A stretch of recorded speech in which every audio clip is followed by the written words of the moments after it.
So, I have rewritten my first chapter of my whip 3 times now, and I'm struggling a little bit. So, I have been on a quest to figure out what makes a good first chapter. And it turns out this is a little difficult because all first chapters are different. And if you read articles online, they're usually pretty vague. So, in my quest to find out what makes a first chapter good, I decided to go to my local bookstore. It was a little different because it's a new and used bookstore. It's indie and it doesn't have a lot of the brand new releases, but I was able to find 5 books that I knew had been released in the last couple years in my genre. That is important. I wanted to make sure I was reading YA fantasy because that is what I'm writing, and each genre has different ways to nail that first chapter. So today we're going to dive into the 5 books that I found, I read, and I analyzed. I came up with a lot of questions that I wanted answered before I went to the bookstore.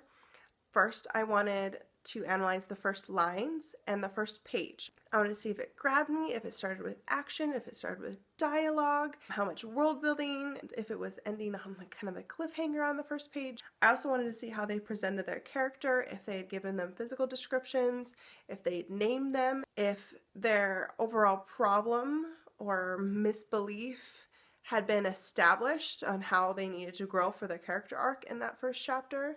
And overall with the first chapter, I wanted to know, does it end in a cliffhanger?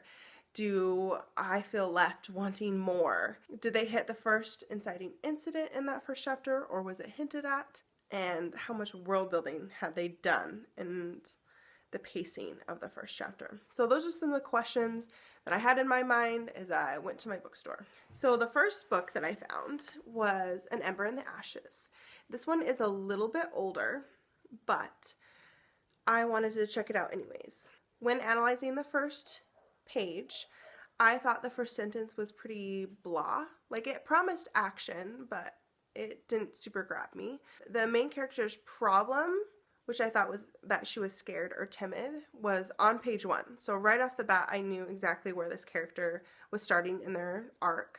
There was a lot of backstory through action and dialogue, and it did not feel forced, which is super important. The action of the chapter didn't happen until about page 3 or 4. So that tells me it didn't just jump right into it. We were able to orient ourselves a little bit into the story first. One thing Saba Tahir did really well is she gave me a lot of little questions throughout the first chapter that I really wanted answered. She gave me just enough to understand the stakes and the issues, especially with the action going on. The first chapter definitely ended in a cliffhanger. The voice was there of the character. I would not say it was a very strong voice, like in your face, but it was there and I felt it and I enjoyed it. I also noticed something is it didn't have very much description, like hardly any physical description of what was going on. Overall, I felt like this first chapter really nailed exactly what I needed to do. It interested me, it got in a cliffhanger that made me want to keep reading. I had questions, but not questions like what is going on. More like questions like, ooh, I want to know more about this. I want to know more about that. So overall, I thought that was a really good first chapter. The second book I picked up was Children of Blood and Bone by Tomi Adeyemi. And this one is a few years old too, but it was very successful. So I wanted to check out the first chapter. Right off the bat, I loved the first line. It's very, very simple. I mean, it's very short, but it told me that the MC had a goal right into it. I felt like the first page was very meticulously crafted so that it ended in a cliffhanger. It was clear, the goals were there, and it just hooked me right away. I also really like that physical description was brought in quite quickly. It was actually on page 1 that we understood what our main character looked like. There was quite a bit of world building, and there was actually one part that I didn't love because I felt more like an info dump, so I was surprised it was in there. But because of the main character's interest in this info dump, it worked. But interesting to know. The main character's problem and issue that they were going to start off the book with was very apparent. She was very prideful and impulsive, and it nailed it in the first chapter. I knew exactly where this character needed to go and where she needed to grow. We got into action very quickly. We actually had 2 action sequences in the first chapter, but the pacing for the first half of the chapter was nailed. It was so good.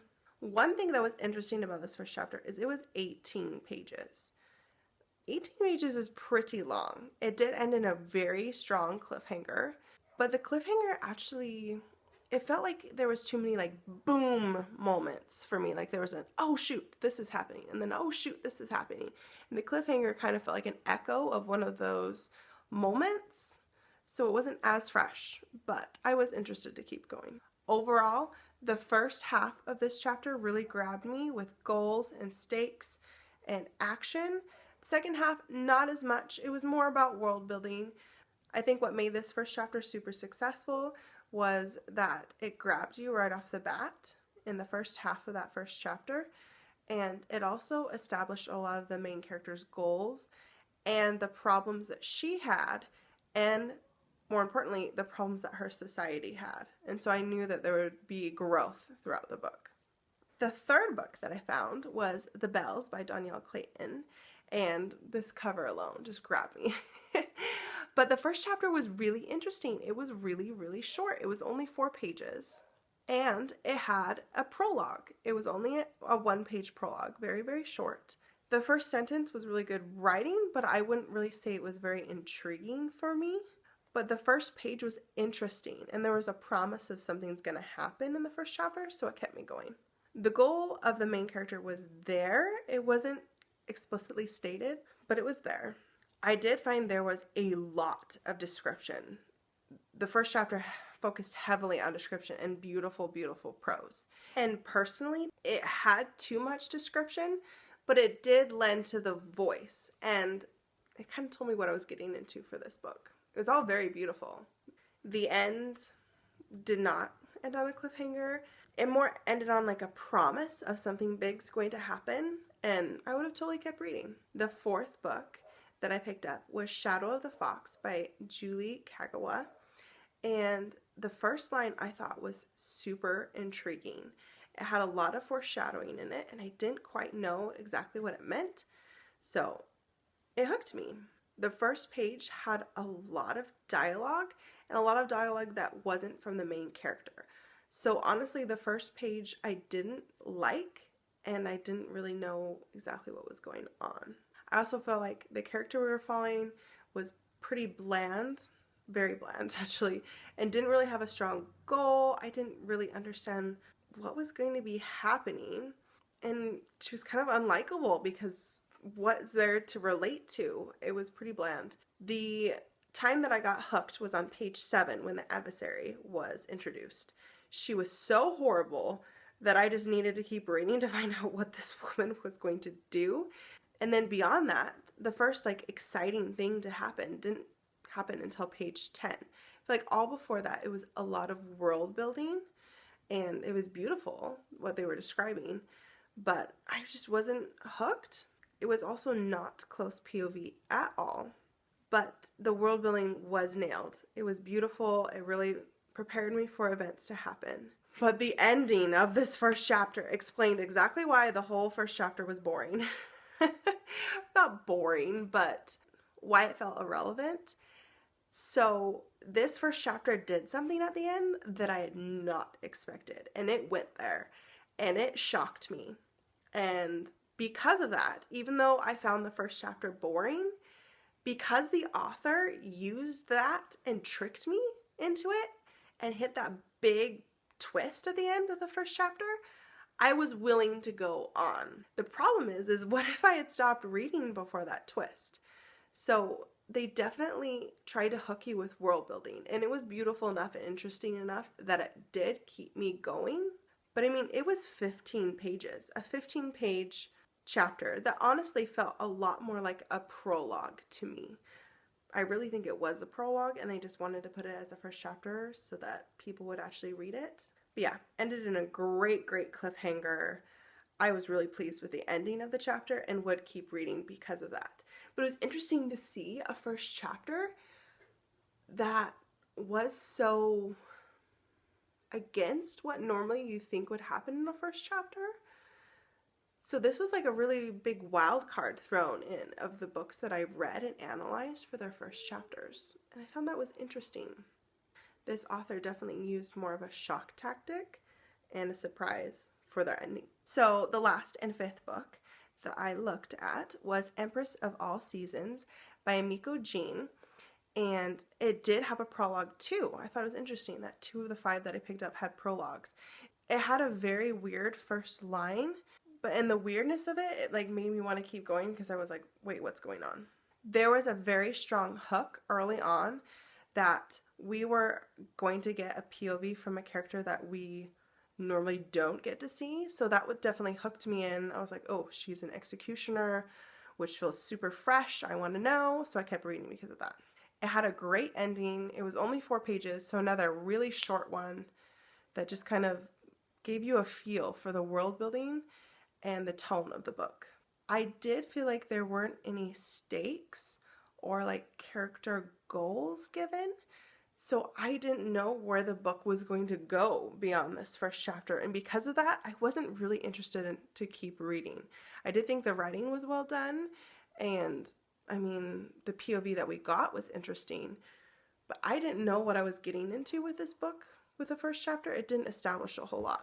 It's really hard to start off your story the right way. So after analyzing these 5 books, I came up with a list of things that I knew I needed to accomplish in my first chapter for something that would intrigue me from what I liked from reading those chapters. The first one was an intriguing first line. It didn't need to be super clever or anything like that, but it needed to leave me wanting more or be excited. It needed to drop me into my book. Length didn't have any consistency. I mean, I had a 15-page first chapter and then a 4-page first chapter.